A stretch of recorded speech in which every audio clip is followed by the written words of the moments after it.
Então vamos lá, respondendo aí a primeira pergunta, que é como a lei brasileira pune o racismo, né? Para responder isso, a gente precisa entender uma diferença que existe entre racismo e injúria racial, né? Os crimes de racismo, eles vão punir uma ofensa que é dirigida a uma coletividade indeterminada de pessoas. Então, por exemplo, impedir o acesso de pessoas negras a um estabelecimento comercial, ou impedir ou dificultar a contratação de pessoas negras para uma vaga de trabalho, né? Isso é o racismo. A injúria racial, por sua vez, ela pune aquela ofensa que é dirigida a uma pessoa determinada. Então, como exemplo, pode ser um xingamento com o uso de expressões depreciativas referentes à cor daquela pessoa para atingir a sua honra. Essa diferença é importante porque as penas para essas condutas são diferentes, né? Os crimes de racismo, eles estão previstos numa lei específica, fora do Código Penal, que é a Lei 7716 de 89, que vai prever penas aí que variam de 1 a 5 anos de reclusão. E já o crime de injúria racial está previsto no Código Penal e tem a pena um pouco mais branda, de 1 a 3 anos de reclusão. A segunda pergunta é desde quando a discriminação racial é crime no Brasil, né? Também importante diferenciação. Em relação a racismo, né, a Lei 7716, conhecida como Lei K.O., ela é de 1989, então ela completou 30 anos no ano passado. E a lei que incluiu no Código Penal a injúria racial é de 97, um pouco mais recente. Até 89, a legislação brasileira tratava a questão criminal da discriminação racial apenas como uma contravenção penal, né? Que não chega a ser um crime, efetivamente. Na expressão aí do ministro Nelson Hungria, um crime anão. Outra pergunta, se quem comete crime racial realmente pode ser preso. Bem, em tese sim, tá? Eu digo em tese porque o Código de Processo Penal, ele diz que qualquer um do povo pode prender quem se encontra em flagrante delito, né? A grosso modo, qualquer pessoa que esteja cometendo ou tenha acabado de cometer um crime, ela pode ser presa em flagrante, né?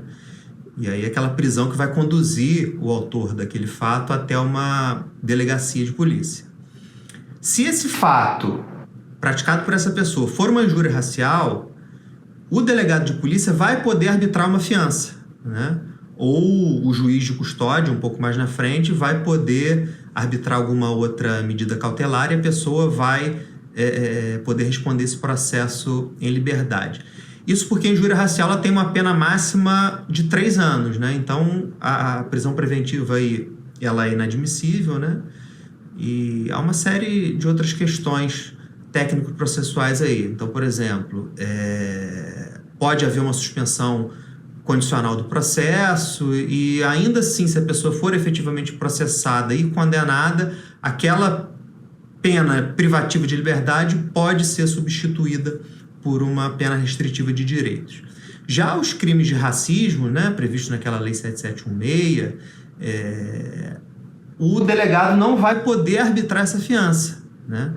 Mas isso também não impede que o juiz, no momento de apreciar essa prisão em flagrante, conceda a liberdade provisória. Isso porque os crimes da Lei 7716, acho que a maior parte deles, não tem uma pena superior a 4 anos, né? E aí se torna inadmissível a prisão preventiva. E ainda assim, aqueles que ultrapassam esse patamar de 4 anos, geralmente não são cometidos aí com violência ou grave ameaça. Então, a liberdade aí certamente será a regra. Outra pergunta. Ao presenciar uma cena de racismo, o que posso fazer? Bem, como eu disse anteriormente, o Código de Processo Penal autoriza que qualquer um do povo prenda quem esteja em flagrante delito, né? Mas isso aí pode ser bem arriscado e definitivamente eu não recomendo. Importante, então, se deparar com esse tipo de situação é acionar imediatamente a polícia, né? Seja polícia civil, polícia militar, no caso da polícia militar, conduzir esse autor do fato até uma delegacia, mas lembrando que se o fato for uma injúria racial, para que esse autor do fato seja efetivamente processado, se faz necessária a representação formal da vítima, né? É um crime de ação penal pública condicionado à representação, então, para que a investigação e o processo prossigam, se faz necessária aí a representação da vítima, né? O que não acontece nos casos de racismo, porque são crimes de ação penal pública incondicionada. Então, a investigação e o processo vão seguir independentemente aí da vontade dos ofendidos. O que é racismo para a justiça? Pois para mim isso seria considerar diversas raças, sendo que só conheço os homo sapiens. E aí a pessoa faz a ressalva aqui, não estou dizendo que não tem uma discrepância no tratamento com negros. Bem, dúvida recorrente, tá? Juridicamente, o racismo, né, esse termo racismo, ele abrange todos os conceitos que vão gerar discriminação e preconceito. Sejam esses conceitos biológicos, sociológicos ou antropológicos, enfim.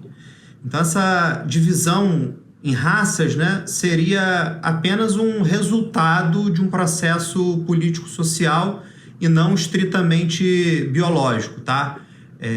Raça, então, na ótica criminal, pode englobar cor, etnia, religião, nacionalidade e agora, mais recentemente, né, orientação sexual também. Respondendo aí a pergunta da Luísa, se o policial for racista e não quiser ajudar. Primeira questão aí, Luísa, é que o policial ele deve agir, tá? Ele tem a obrigação legal de agir. E se assim ele não fizer, ele pode responder administrativamente e até criminalmente.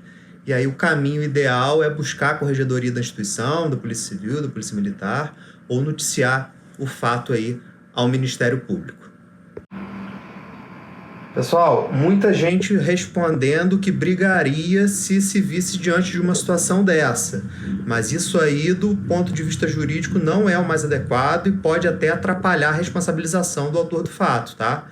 Então, a conduta ideal aí é noticiar o fato à autoridade policial e se identificar, fornecer seus dados para funcionar como testemunha aí durante um processo e relatar exatamente aquilo que presenciou.